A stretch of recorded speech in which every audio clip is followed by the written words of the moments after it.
नमस्कार दोस्तों, कैसे हैं आप सब। आई होप आप सब बहुत अच्छे होंगे। तो दोस्तों, हमारे घर में सुख, शांति, समृद्धि और खुशियाँ ये तभी वास करती हैं जब घर के लोगों के बीच में लड़ाई झगड़े कभी नहीं होते हैं।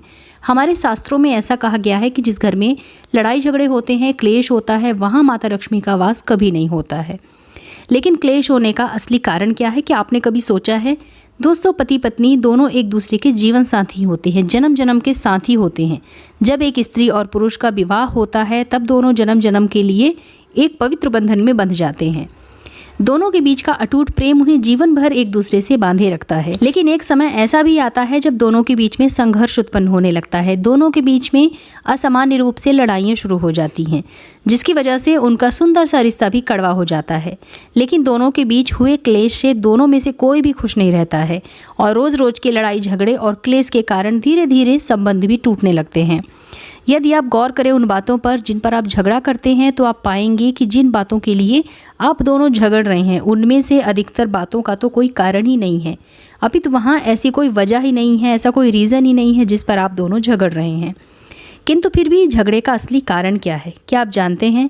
तो दोस्तों, झगड़ा करने का असली कारण है, असली वजह है, वो है आप दोनों का ईगो। आप गौर करेंगे तो पाएंगे कि आप दोनों ही एक दूसरे से खुद को कम नहीं समझते हैं। दोनों में से एक अगर कुछ बोल देता है तो दूसरे का ईगो तुरंत हर्ट हो जाता है और फिर दूसरा भला कैसे चुप रहे, वो भी शुरू हो जाता है। तो अब हमें क्या करना चाहिए? तो देखिए, आप दोनों ही एक दूसरे के जन्म जन्म के साथी हैं, इसलिए तो परमात्मा ने आपको मिलाया है। अपने रिश्ते को प्रेम से बनाए रखना ही आप दोनों की ही जिम्मेदारी है।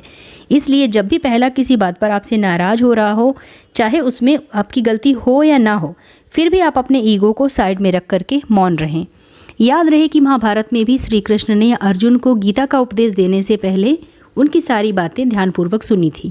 अर्जुन की पूरी बातें सुनने के पश्चात ही श्री कृष्ण ने उनकी सभी समस्याओं को समझ करके उन्हें गीता का उपदेश दिया था। तो आप भी श्री कृष्ण की तरह ही एक अच्छे श्रोता बने, अपने साथी की पूरी बातों को ध्यानपूर्वक सुने और जब वे शांत हो जाएं तब आप इस विषय पर उनसे चर्चा करें।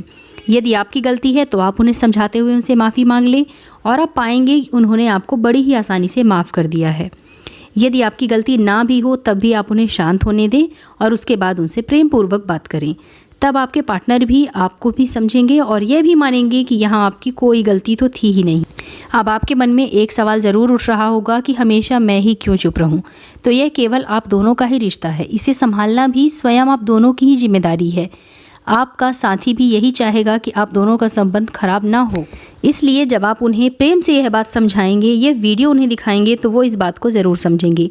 क्लेश होने का दूसरा प्रमुख कारण है दोस्तों कि कई बार हम दूसरों की बातों में आकर बिना जांच पड़ताल किए अपने जीवन साथी से झगड़ने लग जाते हैं, उनके ऊपर शक करने लग जाते हैं। इसलिए किसी भी बात पर अच्छी तरह से जांच पड़ताल कर लीजिए, पूरी बात अच्छे से जान लीजिए। यदि आपके साथी की गलती है तब भी आप उनसे ये बात बड़े ही प्रेम से पूछिए, उन्हें प्रेम से समझाने का प्रयास कीजिए। इससे आप दोनों के बीच में प्रेम और भी ज़्यादा बढ़ जाएगा और आप दोनों के बीच में प्रेम हमेशा बना रहेगा और कभी भी लड़ाई झगड़े होंगे ही नहीं। दोस्तों, पति पत्नी का रिश्ता बहुत ही खूबसूरत रिश्ता होता है, इसलिए इसे संभाल कर रखना और जीवन भर इस रिश्ते में यूं ही प्यार बनाए रखना केवल आप दोनों की ही जिम्मेदारी है।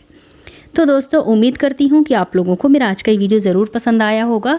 अगर वीडियो पसंद आए तो इसे लाइक कीजिए, अपने फ्रेंड्स एंड फैमिली के साथ शेयर कीजिए और अगर आप मेरे इस चैनल पर पहली बार आए हैं तो मेरे चैनल को सब्सक्राइब करके बेल आइकन ज़रूर प्रेस कर लीजिएगा, जिससे कि आपको मेरे नए वीडियो की नोटिफिकेशन सबसे पहले प्राप्त हो। तो मिलते हैं अपने नेक्स्ट वीडियो में, तब तक के लिए धन्यवाद।